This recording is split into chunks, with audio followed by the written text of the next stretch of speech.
പ്രതിപക്ഷ നേതാവ് V D സതീശനെതിരെ വീണ്ടും വിമർശനവുമായി SNDP Yogam general secretary Vellappally Natesan. മുഖ്യമന്ത്രിയാകാനുള്ള റിഹേഴ്സലാണ് വി ഡി സതീശൻ നടത്തുന്നത്. എന്നാൽ വി ഡി സതീശന്റെ സംസാരം ശരിയല്ലെന്നും വെള്ളാപ്പള്ളി പറഞ്ഞു. വെള്ളാപ്പള്ളി നടേശൻ ആർക്കു വേണ്ടിയാണ് സംസാരിക്കുന്നത് എല്ലാവർക്കും അറിയാമെന്നായിരുന്നു വി ഡി സതീശന്റെ മറുപടി. പുള്ളി ഇപ്പോഴേ മുഖ്യമന്ത്രിയാകാനുള്ള റിഹേഴ്സലാണ് നടത്തിക്കൊണ്ടിരിക്കുമെന്ന് എനിക്ക് തോന്നുന്നു. അതല്ലെങ്കിൽ ഇതുപോലുള്ള ഒരു സ്റ്റാൻഡേർഡ് രീതിയിലുള്ള ഒരു സമീപനവും അതുപോലെ സംസാരവും പുള്ളിക്ക് കാണുന്നില്ല. യോഗ്യത ഉണ്ടെന്ന് നമ്മൾ ഭാവിച്ചാൽ പോരല്ല. നമ്മളെ അതിനുള്ള യോഗ്യതയ്ക്ക് തെരഞ്ഞെടുക്കുന്ന ആരാണ്? ജനമല്ലേ.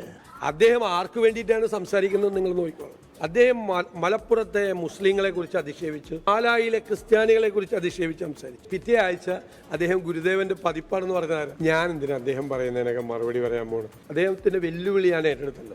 തിളക്കമാർന്ന ഭൂരിപക്ഷത്തോടുകൂടി UDFനെ കേരളത്തിൽ അധികാരത്തിലേക്ക് തിരിച്ചു കൊണ്ടുവരാൻ കഴിഞ്ഞില്ലെങ്കിൽ ഞാൻ രാഷ്ട്രീയ വനവാസത്തിന് പോകും. പിന്നെ നിങ്ങൾ എന്നെ കാണില്ല. ലോകത്തെവിടെയായാലും ഏത് സമയത്തും 24 വാർത്തകളും ഓഗ്മെന്റഡ് റിയാലിറ്റി പാക്കേജുകളും എക്സ്പ്ലെയിനറുകളും വിശദമായി കാണാൻ ഞങ്ങളുടെ YouTube ചാനൽ നിങ്ങൾക്ക് സബ്സ്ക്രൈബ് ചെയ്യാം.